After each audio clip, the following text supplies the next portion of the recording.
একটি শিক্ষণীয় গল্প। হাতে যদি 2 মিনিট টাইম থাকে অবশ্যই শুনে যান। পিতৃহারা 7-8 বছরের ছেলেটি স্কুল হতে বাড়িতে এসে মাকে বলল, মা, প্রিন্সিপাল আমাকে আদর করে কিছু ক্যান্ডি দিয়েছে, আর তোমার জন্য এই চিঠিটা।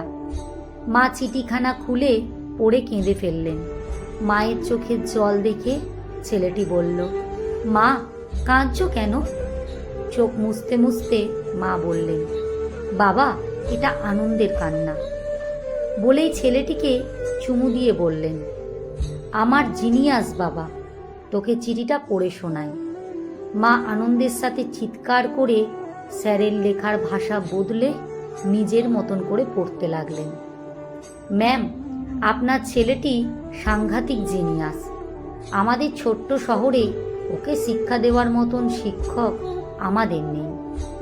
তাই যদি পারেন আপনার ছেলেকে বড় শহরে কোনো স্কুলে ভর্তি করে দিলে ভালো হয়। এই ছেলেটি একদিন বিশ্বে প্রচুর সুনাম অর্জন করবে। পত্রখানা পড়ে মা ছেলেটিকে চুমু দিয়ে বললেন, এই জিনিয়াস ছেলেটিকে আমি নিজেই পড়াবো।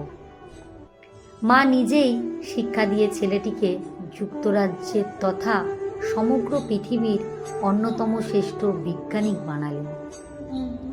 Thomas Alva Edison. বৈদ্যুতিক বাল্ব, শব্দ রেকর্ডিং, মুভি ক্যামেরা বা চলমান ছবি ইত্যাদি সহ হাজারো আবিষ্কার তার। মায়ের মৃত্যুর পর টমাস এডিসন একদিন সেই ছোট্ট গ্রামে মায়ের সেই ছোট্ট বাড়িতে গিয়ে ঘর পরিষ্কারের সময় স্কুলের প্রিন্সিপালের দেওয়া চিঠিটা পেল। চিঠিখানা পড়ে টমাস কেঁদে দিল।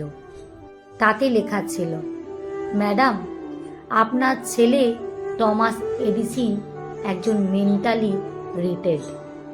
সে এতটাই নির্বোধ যে তাকে শিক্ষা দেওয়ার মতন ক্ষমতা আমাদের নেই। কারোর আছে বলেও আমাদের জানা নেই। আপনার ছেলের কারণে আমাদের স্কুলটির সুনাম ক্ষুণ্ণ হবে। তাই কমিটির সিদ্ধান্ত অনুযায়ী আপনার ছেলেকে স্কুল থেকে স্থায়ীভাবে বহিষ্কার করা হলো। শিক্ষা নিন। সন্তানের সাথে সর্বদাই পজিটিভ আচরণ করবেন। বাসস্থান হলো সর্বশ্রেষ্ঠ শিক্ষা প্রতিষ্ঠান এবং মা হলেন সর্বশ্রেষ্ঠ শিক্ষক। লেখা সংগৃহীত। পাঠে অঞ্জু বিশ্বাস।